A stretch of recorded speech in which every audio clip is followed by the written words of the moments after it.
नमस्कार, बहुत स्वागत है आपका। आप देख रहे हैं प्राइम न्यूज और मैं हूं आपके साथ श्रुति अंगद। बुलेटिन की करेंगे शुरुआत। हरिद्वार में भारत माता मंदिर में भव्य समारोह जारी है। स्वामी सत्यमित्रानंद गिरी की मूर्ति स्थापना समारोह है। 3 दिवसीय भव्य समारोह का आज दूसरा दिन है। केंद्रीय मंत्री शिवराज सिंह चौहान इसमें शामिल होंगे और बिहार राज्यपाल आरिफ मोहम्मद यहां पर शिरकत करेंगे। सीएम धामी, मुख्यमंत्री मोहन यादव भी मौजूद रहेंगे। आरएसएस और वीएचपी के तमाम आला अधिकारी आपको शामिल होते हुए नजर आएंगे। धर्मनगरी और हरिद्वार के भारत माता मंदिर में आज भक्ति और शक्ति का ये अद्भुत संगम है और तस्वीरें आपको दिखा रहे हैं। देखिए, ये भक्ति माता मंदिर है जहां पर हमेशा ही श्रद्धालुओं का तांता लगा रहता है और आज यहाँ की चकाचौंध आप देख रहे हैं किस तरीके से भव्य तैयारियां की गई है। प्रशासनिक व्यवस्थाएं भी बेहद सुदृढ़ है। स्वामी सत्यमित्रानंद गिरी महाराज की समाधि और मूर्ति स्थापना के 3 दिवसीय समारोह का आज बेहद अहम दिन है। आज दूसरा दिन है। इस पावन अवसर पर केंद्रीय मंत्री शिवराज सिंह चौहान, जम्मू कश्मीर के एलजी मनोज सिन्हा, उत्तराखंड के मुख्यमंत्री पुष्कर सिंह धामी यहां पर शामिल होंगे। आरएसएस और वीएचपी के भी तमाम आला अधिकारी आपको यहां पर शामिल होते हुए नजर आएंगे। पूरे मंदिर परिसर में सुरक्षा के बेहद सख्त इंतजाम किए गए। इस आयोजन से पूरी धर्म नगरी में आध्यात्मिक उल्लास है। और देखिए, तस्वीरें आपको दिखा रहे हैं। महाराष्ट्र के मुख्यमंत्री जब पहुंचे थे तब की तस्वीरें हैं। मंच से लोगों का अभिवादन स्वीकार करते हैं और ये भारत माता मंदिर है जहां पर श्रद्धालुओं का आवागमन लगातार जारी रहता है। जो श्रद्धालु हैं भारी तादाद में यहां पर आते हैं और एक बार फिर से क्योंकि भव्य समारोह का यहां पर आयोजन है और आज दूसरा दिन है। कुछ ही देर में ये भी कहा जा रहा है कई दिग्गज यहां पर शामिल होंगे। वीएचपी और आरएसएस के भी आला अधिकारी यहां पर शामिल होने के लिए पहुंचेंगे। बिहार के राज्यपाल आरिफ मोहम्मद खान भी यहां पर शामिल होने के लिए पहुंचेंगे। सीएम धामी और सीएम मोहन यादव भी मौजूद रहेंगे। आरएसएस और वीएचपी के तमाम आला अधिकारी मौजूद रहेंगे। यहां पर प्रशासनिक व्यवस्थाओं को सुदृढ़ किया गया है। देखिए, कार्यक्रम की शुरुआत से पहले ही यहां पर आला अधिकारी पहुंचते हैं। जो भी सुरक्षा व्यवस्था है, क्या कुछ इंतजाम किए गए हैं, उसका जायजा लिया जाता है।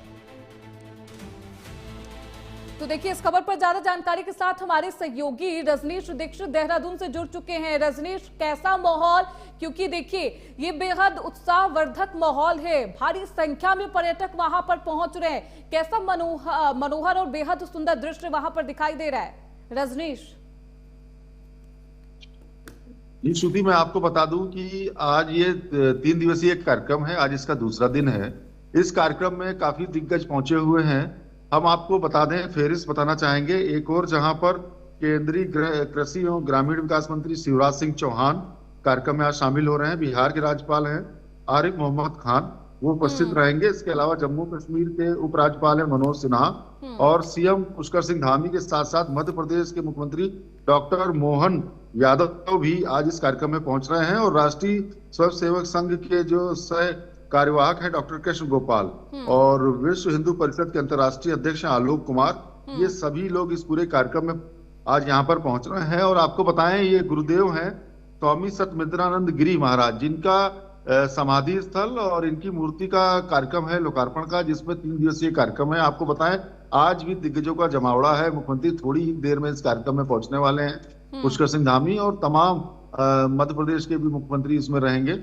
और कल जो इसका अंतिम और समापन जो होगा इस पूरे कार्यक्रम का श्रुति, उसके अंदर रक्षा मंत्री राजनाथ सिंह और साथ में उत्तर प्रदेश के मुख्यमंत्री योगी आदित्यनाथ भी कल इस कार्यक्रम में शिरकत करने पहुंच रहे हैं। आपको बताएं, ये काफी भव्य आयोजन है और ट्रैफिक डायवर्जन प्लान भी लागू किया गया है। इसके अलावा शासन और प्रशासन स्तर पर चूंकि वीवीआईपी का जमावड़ा है, मूवमेंट है, उसके मद्देनजर सारी तैयारियां मुकम्मल की जा चुकी हैं।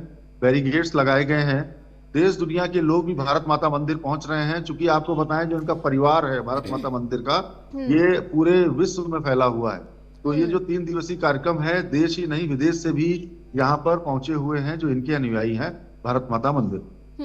क्योंकि भारत माता मंदिर में आम दिनों में भी श्रद्धालुओं का आगमन लगातार जारी रहता है। अभी किस तरीके से जो आम श्रद्धालु हैं वो दर्शन कर पा रहे हैं, क्योंकि वीवीआईपी मूवमेंट है यहाँ पर रजनीश, क्या उन्हें तकलीफें हो रही है, क्या कोई परेशानी, या फिर उनके लिए अलग से व्यवस्थाएं की गई है प्रशासन की तरफ से?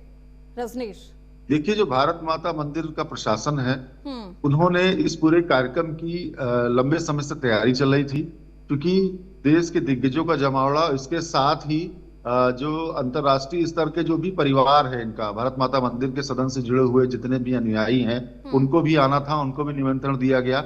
आपको बताएं, कई एनआरआईज भी इसमें शामिल हुए हैं। इसके अलावा देश दुनिया के तमाम लोग पहुंचे हुए हैं। तो ये भव्य आयोजन है, 3 दिवसीय कार्यक्रम है, जिसमें एक दिन कल जो इसका आगाज हुआ है वो भी काफी भव्य रहा है, और आज भी, क्योंकि कई वीवीआईपी का जमावड़ा है, तो कार्यक्रम आज भी भव्य रहने वाला है। और आपको कल बताएं, का दिन भी बेहद अहम माना जा रहा है रजनीश, क्योंकि यहाँ पर कल मुख्यमंत्री योगी आदित्यनाथ आएंगे, रक्षा मंत्री राजनाथ सिंह आएंगे, वीवीआईपी मूवमेंट तो हो गए, लेकिन अंतिम दिन है इस समारोह का। क्या कुछ खास तैयारी और क्या कुछ खास रहने वाला है अंतिम दिन रजनीश? देखिए, अंतिम दिन आपको बताएं कि स्वामी सुमित्रानंद की जो समाधि का जो कार्यक्रम है और लोकार्पण जो मूर्ति का होना है, इस पूरे कार्यक्रम का कल अंतिम दिन है, और कल पूर्ण रूप से कार्यक्रम पूर्ण हो जाएगा। और जो देश दुनिया से पहुंचे हुए भारत माता मंदिर के जो सदन के जो भी परिवार के लोग हैं, जो भी मानते हैं देश दुनिया में, तमाम लोगों का जमावड़ा 3 दिन से ही यहाँ पे लगा हुआ है।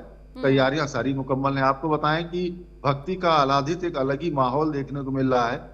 सनातन रंग में रंगा नजर आता है पूरा पंडाल, और जो इसमें कई विदेशी भी हैं वो भी सनातन वेशभूषा में नजर आते हैं। तो ये जो सनातन चेतना का वो मंच बना हुआ है, जिसमें राष्ट्रीय के साथ साथ अंतर्राष्ट्रीय फलक पर भी छवि देखने को मिल रही है। क्या आरएसएस के प्रमुख भी इस समारोह में शामिल होने के लिए पहुंचेंगे, क्योंकि आरएसएस के दिग्गज नेता पहुंच रहे हैं रजनीश, क्या माना जाए? देखिए, मैं आपको बताऊं कि श्रुति, जो आरएसएस प्रमुख मोहन भागवत हैं, इनका अलग से कार्यक्रम उत्तराखंड दौरा लग गया है। 28 और 29 फरवरी को वो 2 दिन का प्रवास का कार्यक्रम है, जिसमें प्रदेश स्तर के जो संघ की कार्यक्रम है उसमें वो शिरकत करेंगे। इस कार्यक्रम में अभी तक उनका कोई भी कार्यक्रम प्रस्तावित नहीं है मोहन भागवत का, इसीलिए जो नंबर 2 की श्रेणी में रहने वाले संगठन के लोग हैं वो तमाम लोग यहाँ पर पहुंचे हुए हैं, 2 दिन तक यहाँ पर मौजूद रहेंगे। आगे भी बने रहिए रजनीश, आगे भी आपका रुख करेंगे। तो आज क्योंकि कई दिग्गजों का आना है, मुख्यमंत्री पुष्कर सिंह धामी भी कुछ ही देर में समारोह में पहुंचेंगे। प्रशासन की तरफ से समारोह को देखते हुए तमाम व्यवस्थाएं की गई। खबरों बढ़ते आगे, उत्तराखंड में कौशल विकास पर उच्च स्तरीय बैठक, मुख्यमंत्री पुष्कर सिंह धामी ने बैठक की समीक्षा की है। ITI युवाओं की प्लेसमेंट पर गहन चर्चा की गई है। स्मार्ट मानव संसाधन बने प्राथमिकता। मुख्यमंत्री पुष्कर सिंह धामी ने साफ तौर पर कहा है, ट्रेनिंग के दौरान युवाओं को जॉब सिक्योरिटी भी दी जाए, तकनीकी संसाधनों को अपग्रेड करने पर भी ध्यान दिया जाए। उत्तराखंड सचिवालय सभागार में मुख्यमंत्री पुष्कर सिंह धामी की अध्यक्षता में कौशल विकास पर उच्च स्तरीय समीक्षा बैठक की गई। बैठक में ITI और तकनीकी संसाधनों से प्रशिक्षित युवाओं की बढ़ती संख्या के बावजूद उद्योगों में उनकी प्लेसमेंट और वेतन को लेकर गंभीर चर्चा की गई है। मुख्यमंत्री ने इसे प्रबंधन और समन्वय की कमी बताते हुए तुरंत सुधार के निर्देश दिए। उन्होंने साफ तौर पर कहा है कि स्मार्ट इंफ्रास्ट्रक्चर के साथ स्मार्ट मानव संसाधन तैयार करना प्राथमिकता होगी। इसके अलावा उद्योगों की मांग के अनुरूप तकनीकी संसाधनों को अपग्रेड करना भी, जिस पर खास ध्यान देना चाहिए। ये तमाम निर्देश मुख्यमंत्री पुष्कर सिंह धामी ने दिए हैं। सचिवालय में ये बैठक की गई। इस बैठक की समीक्षा भी मुख्यमंत्री पुष्कर सिंह धामी ने किया है। स्मार्ट मानव संसाधन प्राथमिकता बने, ट्रेनिंग के दौरान युवाओं को जॉब सिक्योरिटी भी दी जाए। ये एक बेहद अहम सवाल है कि ट्रेनिंग जिसके बाद युवा सोचते हैं कि आगे आने वाला भविष्य कहाँ होगा, क्या होगा, कितना बेहतर होगा। ऐसे में मुख्यमंत्री पुष्कर सिंह धामी ने साफ तौर पर कहा है, जहां से ट्रेनिंग दी जा रही है वो बिल्कुल सुनिश्चित करें कि ट्रेनिंग के बाद जो युवा वहां पर ट्रेंड हुए हैं उन्हें जॉब भी मिले। जॉब सिक्योरिटी एक बेहद अहम पहलू जिस पर इस बैठक में चर्चा की गई है। निर्देश दिए गए हैं, तकनीकी संसाधनों को अपग्रेड करने पर खास फोकस रहेगा। उत्तराखंड में कौशल विकास पर बेहद उच्च स्तरीय बैठक। मुख्यमंत्री पुष्कर सिंह धामी ने तमाम दिशा निर्देश अधिकारियों को दिए हैं। चलिए खबरों बढ़ते आगे। देहरादून में आपदा प्रबंधन को लेकर अंतर्राष्ट्रीय पहल। मनसा देवी पर्वतीय इलाकों का वैज्ञानिक अध्ययन अब शुरू हो गया है। भूस्खलन रोकने को जुटे देश विदेश के वैज्ञानिक। जो लैंडस्लाइड होती है उसे किस तरीके से रोका जाए, लैंडस्लाइड को किस तरीके से कम किया जाए, इस पर खास फोकस है। देश विदेश के भू वैज्ञानिक फील्ड विजिट करते हुए नजर आ रहे हैं। नेपाल भूटान के विशेषज्ञों ने साझा किया है अपना अनुभव। पर्वतीय इलाकों में लैंडस्लाइड रोकने की एक नई प्लानिंग तैयार की जा रही है और यही उसका उद्देश्य है। देहरादून में आपदा प्रबंधन पर अंतर्राष्ट्रीय मंथन लगातार जारी है। उत्तराखंड की राजधानी देहरादून में आपदा प्रबंधन को लेकर एक बेहद अहम अंतर्राष्ट्रीय पहल की गई है। मनसा देवी, क्योंकि ये पर्वतीय इलाका है, यहाँ पर लगातार हो रही लैंडस्लाइड को रोकने के लिए देश और विदेश के प्रसिद्ध भू वैज्ञानिकों ने प्रभावित क्षेत्रों का हवाई और जमीनी दौरा किया है। इस अंतर्राष्ट्रीय प्रशिक्षण कार्यक्रम में नेपाल और भूटान के भू वैज्ञानिकों ने भी हिस्सा लिया। देखिए, भूटान भी वही इलाका है, वही देश है जहां पर काफी ज्यादा संख्या में, भारी संख्या में पर्वत है, पर्वतों से घिरा हुआ ये माउंटेन एरियाज हैं यहाँ पर। और ऐसे में भूटान के भी वैज्ञानिक यहाँ पर पहुंचते हैं। उन्होंने यहाँ पर निरीक्षण किया है मनसा देवी के पर्वतीय इलाकों का कि वैज्ञानिक अध्ययन किया गया। हमारे साथ हमारे सहयोगी रजनीश भी लगातार बने हुए हैं। रजनीश, भू वैज्ञानिक पहुंचते हैं, मनसा देवी के इलाकों में पहुंचते हैं, पर्वतों का यहाँ पर आकलन किया गया है, क्या कुछ अध्ययन किया गया है, क्या कुछ अभी तक सामने आया है इस पूरे मामले में? रजनीश, देखिए श्रुति, अंगद, मैं आपको बताऊं कि हरिद्वार की मां मनसा देवी का अस्तित्व खतरे में है। क्योंकि लगातार भूस्खलन हो रहा है, इसको लेकर चेतावनी भी जारी की गई थी कि अगर भूस्खलन को रोकने का कोई भी ठोस प्रयास नहीं किया जाएगा तो इसका अस्तित्व खतरे में पड़ सकता है मां मनसा देवी मंदिर का। जिसके बाद हुआ ये कि वैज्ञानिक पद्धति से अध्ययन करने को लेकर एक और जहां उत्तराखंड के नामी संस्थान के वैज्ञानिकों ने यहाँ पर अध्ययन किया, तो वहीं पर भूटान और नेपाल यहाँ के आए हुए वैज्ञानिकों ने संयुक्त रूप से अध्ययन शुरू कर दिया है।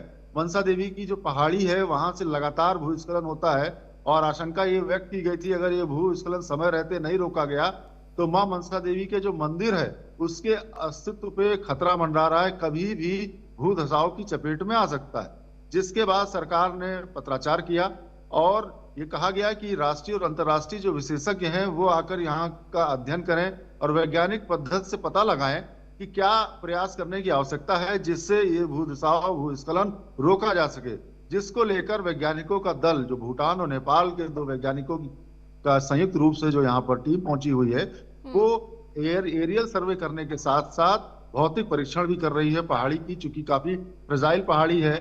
जिस तरीके से वहां से लगातार आपदा प्रबंधन विभाग की टीम यहाँ पर मौजूद है, भू वैज्ञानिकों की टीम यहाँ पर मौजूद है, भूटान से भी भू वैज्ञानिक की टीम यहाँ पर पहुंची है। आकलन किया जा रहा है किस तरीके से लैंडस्लाइड की जो घटना लगातार बढ़ रही है उस पर नियंत्रण लगाया जाए। आप बने रहिए रजनीश, आगे भी आपका रुख करेंगे। चलिए खबरों बढ़ते आगे। हल्द्वानी में सीएम कार्यक्रम के दौरान जंगल में आग लगी है। जमरानी बांध निरीक्षण के बीच अचानक आग लगी है। प्रशासन और वन विभाग में हलचल है। दमकल की कई टीमों ने आग पर काबू पाया है। मुख्यमंत्री धामी ने जनता को भरोसा दिलाया है। सरकार वनाग्नि रोकने के लिए पूरी तरह तैयार है। विभागों को 24 घंटे अलर्ट रहने के निर्देश दिए गए हैं। हल्द्वानी में जमरानी बांध परियोजना के ऊपर पर्वतीय इलाकों के जंगल में अचानक आग लग गई है। घटना उस समय हुई जब मुख्यमंत्री पुष्कर सिंह धामी परियोजना का स्थलीय निरीक्षण कर रहे थे और स्थानीय जनता को संबोधित कर रहे थे। जंगल में आग की लपटें दिखाई देने लगी है। तस्वीरें आपकी टीवी स्क्रीन पर है। यही वो इलाका है जहां पर आग लग गई है।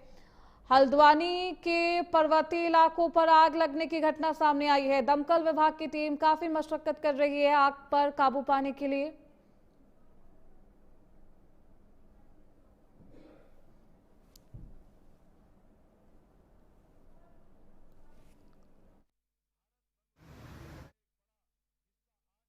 और ये हमारे लिए चूंकि पहले से ही ये चुनौती रहती है हर बार, और इसको सख्ती से हम लोग कोशिश करेंगे कि इस पर हम लोग काबू पाएं।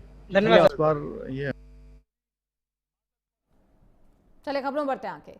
उत्तराखंड में आज सभी जिलों में शुष्क रहेगा मौसम। आईएमडी ने मौसम को लेकर फोरकास्ट किया है, पूर्वानुमान जारी कर दिया है। मैदानी क्षेत्रों में घने कोहरे को लेकर येलो अलर्ट जारी किया गया है। हरिद्वार, देहरादून, नैनीताल में कोहरे की संभावना है। पर्वतीय इलाकों में पाला गिरेगा।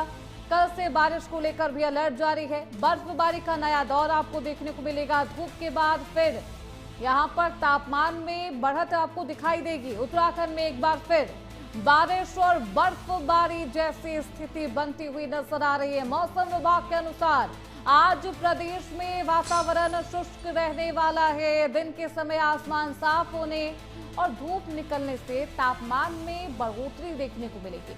हालांकि मैदानी इलाकों में कोहरे का असर भी दिखाई देगा।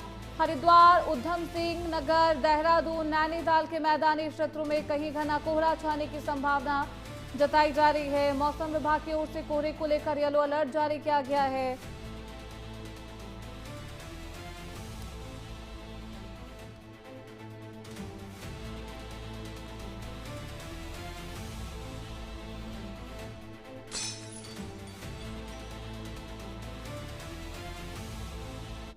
तो खबरों बढ़ते आगे। देहरादून में पॉड टैक्सी के 3 कॉरिडोर होंगे और यहां पर ये कॉरिडोर तैयार किए जाएंगे। मसूरी और नैनीताल में रोपवे से खत्म होगा ट्रैफिक जाम।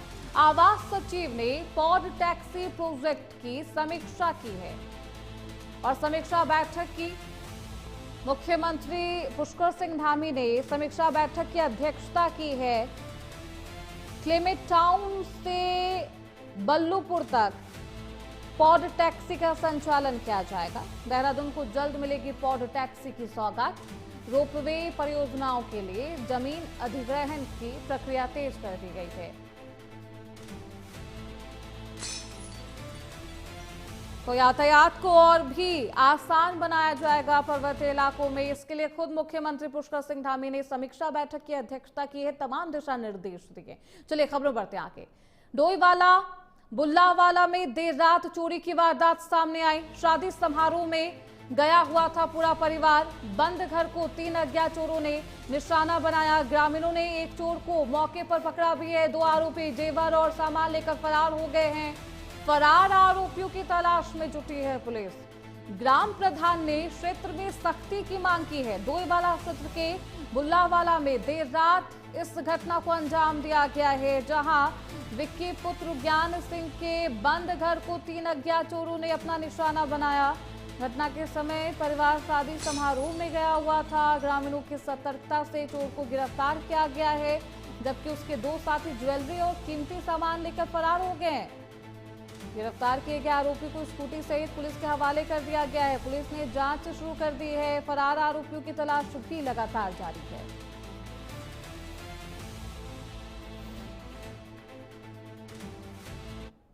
चलिए अब आपको सीधे ले चलते हैं सदन, जहां राज्यसभा की कार्यवाही